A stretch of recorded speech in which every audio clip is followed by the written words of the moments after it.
ಮಿತ್ರರೇ ನಮಸ್ಕಾರ. ಮಿತ್ರರೇ, ಇರಾನ್ನ ಕುರಿತಾಗಿ ಜಗತ್ತಿಗೆ ನೂರಾರು ಪ್ರಶ್ನೆಗಳಿದ್ದಾವೆ. ಯಾಕೆ ಕೇಳಿದ್ರೆ ಈ ಯುದ್ಧ ಆದ ಬಳಿಕ ಏನಾಗುತ್ತೆ, ಅಥವಾ ಯುದ್ಧ ಯಾವಾಗ ಎಂಡ್ ಆಗುತ್ತೆ, ಯಾವ ರೂಪದಲ್ಲಿ ಎಂಡ್ ಆಗುತ್ತೆ, ಇದೇ ರೆಜಿಮ್ ಮುಂದುವರಿಯುತ್ತಾ, ಹೊಸ ರೆಜಿಮ್ ಬರುತ್ತಾ, ಒಂದು ವೇಳೆ ಹೊಸ ರೆಜಿಮ್ ಅಧಿಕಾರಕ್ಕೆ ಬರುತ್ತೆ ಅಂತಾದರೆ ಯಾರು ಅಧಿಕಾರಕ್ಕೆ ಬರ್ತಾರೆ, ಈ ಹಿಂದೆ ಇದ್ದಂಥ ರಾಜ ಮತ್ತೆ ಇರಾನ್ನಲ್ಲಿ ಅಧಿಕಾರಕ್ಕೆ ಬರುವಂಥ ಸಾಧ್ಯತೆಗಳಿದಾವ. ಹೀಗೆ ಹತ್ತಾರು ಪ್ರಶ್ನೆಗಳು ಜನರನ್ನು ಕಾಡ್ತಾ ಇದೆ. ಇದಕ್ಕೆ ಉತ್ತರ ಕೊಡಬೇಕಾಗಿದ್ದು ಅಮೆರಿಕ. ಆದರೆ ಅಮೆರಿಕ ಬಳಿಯಲ್ಲಿ ಯಾವುದೇ ಕ್ಲಾರಿಟಿ ಇಲ್ಲ. ಟ್ರಂಪ್ ಕ್ಷಣ ಕ್ಷಣಕ್ಕೂ ಕೂಡ ತನ್ನ ಸ್ಟೇಟ್ಮೆಂಟ್ಗಳನ್ನು ಚೇಂಜ್ ಮಾಡ್ತಲೇ ಇದ್ದಾರೆ. ಆರಂಭದಲ್ಲಿ ಟ್ರಂಪ್ ಸರೆಂಡರ್ ಆಗಬೇಕು ಇರಾನ್ ಅಂತ ಹೇಳ್ತಾ ಇದ್ರು. ಅನಂತರ ಮಾತುಕತೆಯ ವಿಚಾರವನ್ನು ಪ್ರಸ್ತಾಪ ಮಾಡಿದ್ರು. ದಿಢೀರ್ ಯುದ್ಧ ವಿರಾಮ ಆಗುವಂಥ ಸಾಧ್ಯತೆಗಳು ಕೂಡ ಇದ್ದಾವೆ. ಒಮ್ಮೆ ರೆಜಿಮ್ ಚೇಂಜ್ ಬಗ್ಗೆ ಮಾತನಾಡ್ತಾರೆ, ಇನ್ನೊಮ್ಮೆ ಮಾತನಾಡೋದಿಲ್ಲ. ಇರಾನ್ನಲ್ಲಿ ನಾವು ಒಬ್ಬ ನಾಯಕನನ್ನು ನೋಡ್ಕೊಂಡಿದ್ದೀವಿ, ಅವನನ್ನು ನಾವು ರಕ್ಷಿಸ್ತಾ ಇದ್ದೀವಿ, ಮುಂದೆ ಆತನೇ ಅಧಿಕಾರಕ್ಕೆ ಬರಬಹುದು, ಹೀಗಂತಲೂ ಸ್ಟೇಟ್ಮೆಂಟ್ ಕೊಡ್ತಾರೆ.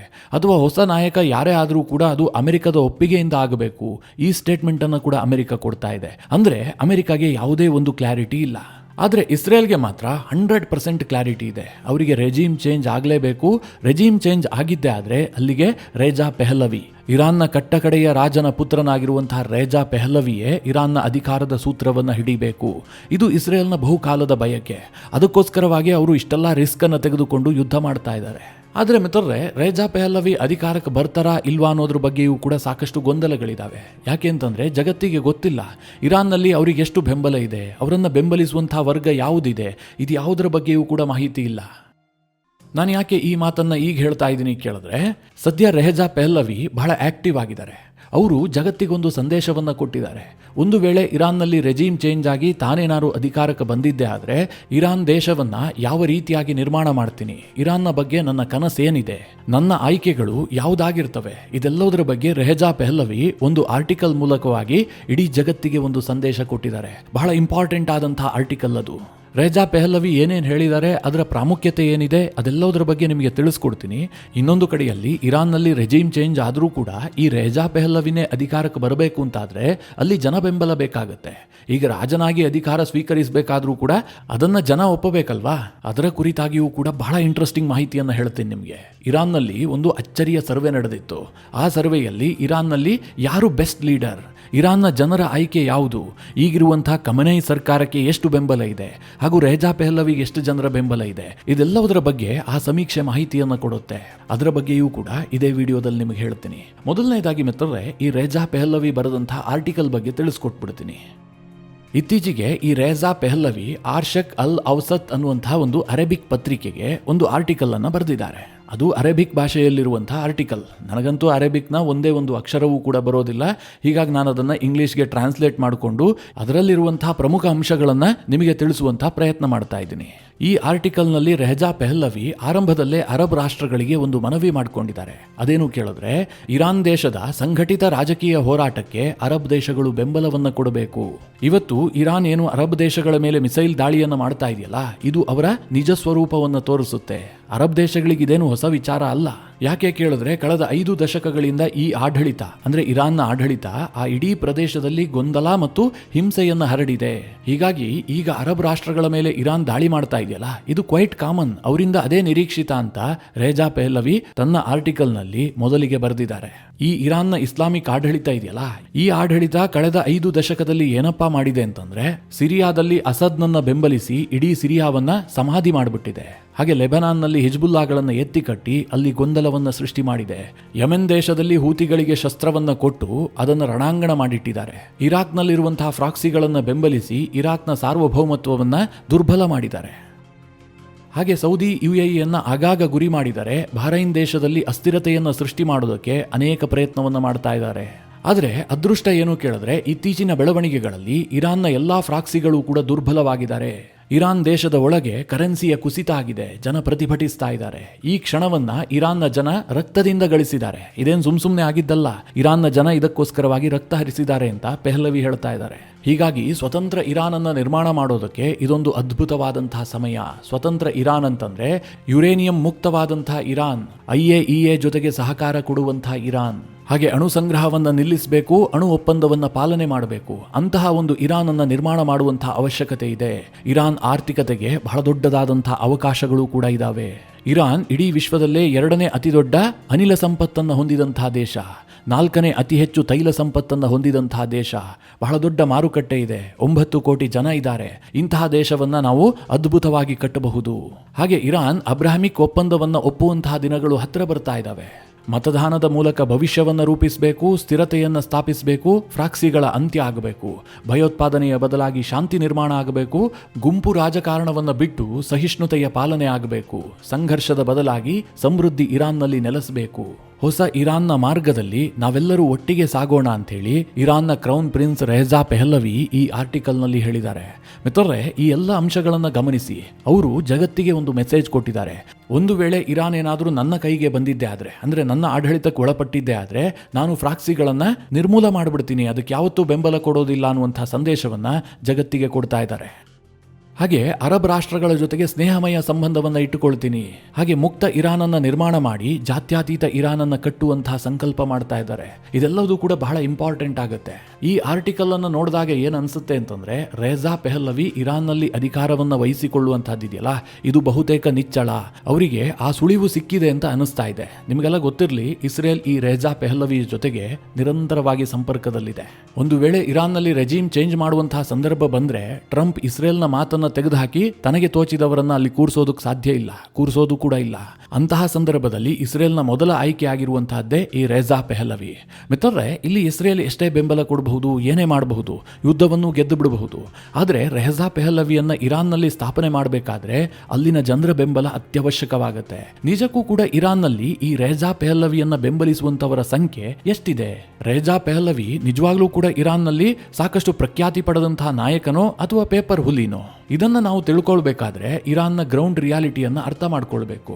ನಿಮಗೆಲ್ಲ ಗೊತ್ತೇ ಇದೆ, ಇರಾನ್ ವಿಚಾರದಲ್ಲಿ ಬಹಳ ಕಷ್ಟ. ಯಾಕೆ ಅಂತಂದ್ರೆ ಇರಾನ್ ಒಂದು ಓಪನ್ ಸೊಸೈಟಿ ಅಲ್ಲ, ಅಲ್ಲಿ ನಿರ್ಬಂಧಗಳೇ ಜಾಸ್ತಿ.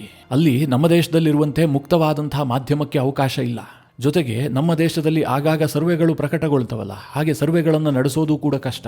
ಇದೆಲ್ಲ ಚಾಲೆಂಜಸ್ಗಳ ನಡುವೆ 2024 ಆಗಸ್ಟ್ ತಿಂಗಳಿನಲ್ಲಿ ಗಮಾನ್ ಅನ್ನುವಂತಹ ಸಂಸ್ಥೆ ಇರಾನ್ನ ಒಳಗೆ ಒಂದು ಇಂಟ್ರೆಸ್ಟಿಂಗ್ ಸಮೀಕ್ಷೆಯನ್ನ ನಡೆಸಿತ್ತು. ಇರಾನ್ನ ಬೇರೆ ಬೇರೆ ಪ್ರಾಂತ್ಯದ ಒಟ್ಟು 77,216 ಜನರನ್ನ ಸಂಪರ್ಕ ಮಾಡಿಬಿಟ್ಟು ಅಷ್ಟೊಂದು ದೊಡ್ಡ ಸ್ಯಾಂಪಲ್ ಅನ್ನು ತೆಗೆದುಕೊಂಡು ಈ ಸಮೀಕ್ಷೆಯನ್ನು ನಡೆಸಲಾಗಿತ್ತು. ಈ ಸಮೀಕ್ಷೆಯ ಪ್ರಕಾರ ಇರಾನ್ನಲ್ಲಿರುವಂತಹ ಒಟ್ಟು ಜನರಲ್ಲಿ 70% ಮಂದಿ ಇರಾನ್ನಲ್ಲಿರುವಂತಹ ಇಸ್ಲಾಮಿಕ್ ರಿಪಬ್ಲಿಕ್ ಆಡಳಿತವನ್ನ ವಿರೋಧ ಮಾಡ್ತಾರೆ. ಇದು ಮಾಷಾ ಅಮಿನಿ ಪ್ರೊಟೆಸ್ಟ್ ವೇಳೆ 81% ತಲುಪಿತ್ತು ಅಂತ ಈ ಸಮೀಕ್ಷೆ ಹೇಳುತ್ತೆ. ಇರಾನ್ನ ಯುವಕರು ಮತ್ತು ಮಹಿಳೆಯರು ಈ ಸರ್ಕಾರವನ್ನ ಭಾರಿ ಪ್ರಮಾಣದಲ್ಲಿ ವಿರೋಧಿಸ್ತಾರೆ ಅಂತ ಸಮೀಕ್ಷೆ ಹೇಳುತ್ತೆ. ಹಾಗೆ ಇತ್ತೀಚೆಗೆ ಇಸ್ರೇಲ್ ದಾಳಿಯಲ್ಲಿ ಮೃತಪಟ್ಟಂತಹ ಅಯತುಲ್ಲಾ ಅಲಿ ಖಮಿನೈಗೆ 2022ರಲ್ಲಿ ಇಡೀ ದೇಶದಲ್ಲಿದ್ದಂತಹ ಬೆಂಬಲ ಕೇವಲ 18% ಮಾತ್ರ. ಅದು 2024ರ ವೇಳೆಗೆ 11%ಗೆ ಕುಸಿದಿತ್ತು, ಹೀಗಂತ ಈ ಸಮೀಕ್ಷೆ ಹೇಳ್ತಾ ಇದೆ. ಅಂದ್ರೆ ಇರಾನ್ನಲ್ಲಿ 89% ಜನ ಅಲಿ ಖಮೇನಿಯ ಬದಲಾಗಿ ಹೊಸ ನಾಯಕನನ್ನ ಬಯಸ್ತಾ ಇದ್ರು. ಖಮೇನಿ ಇರಬಾರದು ಅಂತ ಹೇಳಿ 89% ಜನ ಅಭಿಪ್ರಾಯ ಪಡ್ತಾ ಇದ್ರು. ಹಾಗೆ ಇರಾನ್ನಲ್ಲಿ ಧಾರ್ಮಿಕ ಕಾನೂನು ಇರಬಾರದು ಅಂತ 66% ಜನ ಅಭಿಪ್ರಾಯ ಪಟ್ಟಿದ್ದಾರೆ. ಇರಾನ್ IRGCಯ ಹಿಡಿತದಿಂದ ಮುಕ್ತ ಆಗಬೇಕು ಅಂತೇಳಿ 71% ಜನ ಅಭಿಪ್ರಾಯ ಪಟ್ಟಿದ್ದಾರೆ. ಹಾಗೆ ಇರಾನ್ನ 26% ಜನ ಧರ್ಮ ನಿರಪೇಕ್ಷ ಸರ್ಕಾರವನ್ನು ಬಯಸ್ತಾ ಇದ್ದಾರೆ. ಹಾಗೆ 37% ಜನ ಇರಾನ್ನಲ್ಲಿ ಬರುವಂತಹ ಸರ್ಕಾರ ಮಾನವ ಹಕ್ಕುಗಳು ಮತ್ತು ವೈಯಕ್ತಿಕ ಸ್ವಾತಂತ್ರ್ಯಕ್ಕೆ ಬೆಲೆ ಕೊಡುವಂತಿರಬೇಕು, ಅದಕ್ಕೆ ಹೆಚ್ಚಿನ ಆದ್ಯತೆ ಕೊಡಬೇಕು ಅಂತ ಅಭಿಪ್ರಾಯ ಪಟ್ಟಿದ್ದಾರೆ. 33% ಜನರ ಆಯ್ಕೆ ಸಾಮಾಜಿಕ ನ್ಯಾಯ ಮತ್ತು ಕಾರ್ಮಿಕ ಹಕ್ಕುಗಳಾಗಿದ್ದಾವೆ. ಹಾಗೆ 26% ಜನ ರಾಷ್ಟ್ರೀಯತೆಯ ರಾಜಕಾರಣ ಇರಬೇಕು ಅಂತ ಬಯಕೆ ವ್ಯಕ್ತಪಡಿಸಿದ್ದಾರೆ. ಅಂದ್ರೆ ಇರಾನ್ ಫಸ್ಟ್ ಅನ್ನುವಂತಹ ಪಾಲಿಸಿಯನ್ನ ಅಡಾಪ್ಟ್ ಮಾಡ್ಕೊಳ್ಬೇಕು ಅಂತ. ಹಾಗೆ ಇರಾನ್ನನ್ನು ಯಾರು ಮುನ್ನಡೆಸಬೇಕು, ಯಾರು ಸೂಕ್ತ ನಾಯಕ ಅಂತ ಒಟ್ಟು 6 ಜನರ ಹೆಸರನ್ನ ಕೊಡಲಾಗಿತ್ತು. 3 ಜನ ಆಡಳಿತ ಪಕ್ಷದವರು, ಹಾಗೆ 3 ಜನ ವಿರೋಧ ಪಕ್ಷದವರು. ಇರಾನ್ನಲ್ಲೇನು ನಮ್ಮಲ್ಲಿರುವಂತೆ ವಿರೋಧ ಪಕ್ಷ ಇಲ್ಲ, ಅಲ್ಲಿ ಸರ್ಕಾರವನ್ನ ವಿರೋಧಿಸುವಂತವರಿಗೆ ವಿರೋಧ ಪಕ್ಷ ಅಂತ ಹೇಳ್ತಾರೆ. ಆಡಳಿತದಲ್ಲಿರುವಂತಹ ಅಲಿ ಖಮೇನಿಯ ಹೆಸರು ಮೊದಲಿಗೆ ಇತ್ತು. ಅವರಿಗೆ ಇರಾನ್ನಲ್ಲಿ ಸಿಕ್ಕಂತಹ ಜನ ಬೆಂಬಲ ಕೇವಲ 9% ಮಾತ್ರ. ಖಮೇನೈ ಮುಂದುವರಿಲಿ ಅಂತ 100ರಲ್ಲಿ 9 ಜನ ಮಾತ್ರ ಹೇಳಿದ್ರು. ಹಾಗೆ ಮೊಹಮ್ಮದ್ ಅಹಮದಿ ಎನ್ನುವಂತಹ ಇನ್ನೋರ್ವ ನಾಯಕನಿಗೆ 9% ಜನರ ಬೆಂಬಲ ಇತ್ತು. ಮೊಹಮ್ಮದ್ ಜಾವೇದ್ ಜಾರೀಫ್ ಅನ್ನುವಂತಹ ಇನ್ನೋರ್ವ ನಾಯಕನಿಗೆ 6% ಜನರ ಬೆಂಬಲ ಇತ್ತು. ಮಿತ್ರರೇ, ಈ 3 ಜನರು ಕೂಡ ಈಗಿರುವಂತಹ ರೆಜಿಮ್ನ ನಾಯಕರೇ. ಇನ್ನು ಈ ರೆಜಿಮ್ ಅನ್ನ ವಿರೋಧಿಸುವಂತವರ ಪಟ್ಟಿಯಲ್ಲಿ ರೆಹಜಾ ಪೆಹಲವಿ ಮೊದಲಿಗರು. ಅವರಿಗೆ 31% ಜನರ ಬೆಂಬಲ ಇದೆ. ಇರಾನ್ನಲ್ಲಿ ಅತಿ ಹೆಚ್ಚು ಜನಪ್ರಿಯತೆಯನ್ನು ಪಡೆದಿರುವಂತಹ ನಾಯಕ ಇವರೇ. ಇವರಿಗೆ ಬಹುಮತ ಇಲ್ಲದೆ ಇರಬಹುದು, ಆದ್ರೆ ಅತಿ ಹೆಚ್ಚು ಜನಬೆಂಬಲ ಇದೆ. ಹಾಗೆ ಇರಾನ್ನ ಈಗಿನ ಸರ್ಕಾರವನ್ನ ವಿರೋಧಿಸುವಂತಹ ತಮೂಜ್ ಸಲೇಹಿ ಎನ್ನುವಂತಹ ಇನ್ನೊಬ್ಬ ನಾಯಕನಿಗೆ 6% ಜನರ ಬೆಂಬಲ ಇತ್ತು. ಹಾಗೆ ವಿಪಕ್ಷದ ಇನ್ನೋರ್ವ ನಾಯಕ ನರ್ಗೀಸ್ ಮೊಹಮ್ಮದಿಗೆ 5% ಜನರ ಬೆಂಬಲ ಇತ್ತು. ಈ ಸರ್ವೆಯಿಂದ ತಿಳಿಯುವಂತಹ ಅಂಶ ಏನು ಕೇಳಿದ್ರೆ, ಇರಾನ್ನಲ್ಲಿ ರೇಜಾ ಪೆಹಲವಿಯ ಬಗ್ಗೆ ಜನಾಭಿಪ್ರಾಯ ಜಾಸ್ತಿ ಇದೆ. ಅವರನ್ನು ಇಷ್ಟಪಡುವಂತಹ ಜನರು ಇರಾನ್ನಲ್ಲಿ ಜಾಸ್ತಿ ಸಂಖ್ಯೆಯಲ್ಲಿದ್ದಾರೆ. ಇದು ಹೊರ ಜಗತ್ತಿಗೆ ಯಾಕೆ ಗೊತ್ತಾಗ್ತಾ ಇಲ್ಲ ಕೇಳಿದ್ರೆ, ಮೊದಲನೇದಾಗಿ ಇರಾನ್ನಲ್ಲಿರುವಂತಹ ವ್ಯವಸ್ಥೆ, ಅಲ್ಲಿರುವಂತಹ ಈ ಖಮೇನಿ ಸರ್ಕಾರ ವಿರೋಧಿಗಳ ಧ್ವನಿಯನ್ನ ಅಡಗಿಸುತ್ತೆ. ಅಲ್ಲಿ ಜನರ ಮಾತಿಗಾಗಿರಬಹುದು, ಜನರ ಅಭಿಪ್ರಾಯಕ್ಕಾಗಿರಬಹುದು, ಜನರ ಬೆಂಬಲಕ್ಕಾಗಿರಬಹುದು ಯಾವುದೇ ರೀತಿಯಲ್ಲೂ ಕಾಸಿನ ಕಿಮ್ಮತ್ತಿಲ್ಲ. ಅವ್ರೇನು ಹೇಳ್ತಾರೆ ಅನ್ನುವಂಥದ್ದು ಮುಖ್ಯ ಆಗೋದಿಲ್ಲ. ಸರ್ಕಾರ ಏನು ಹೇಳುತ್ತೆ, ಸರ್ಕಾರ ಏನು ಶಾಸನವನ್ನು ತರುತ್ತೆ ಅದಷ್ಟೇ ಮುಖ್ಯ ಆಗುತ್ತೆ. ಹೀಗಾಗಿ ಜನರು ಪೆಹಲವಿಯನ್ನು ಬಯಸಿದ್ರೂ ಕೂಡ ಅವರು ಅಧಿಕಾರಕ್ಕೆ ಪೆಹಲವಿಯನ್ನು ತರೋದಕ್ಕೆ ಸಾಧ್ಯ ಆಗ್ತಾ ಇರಲಿಲ್ಲ.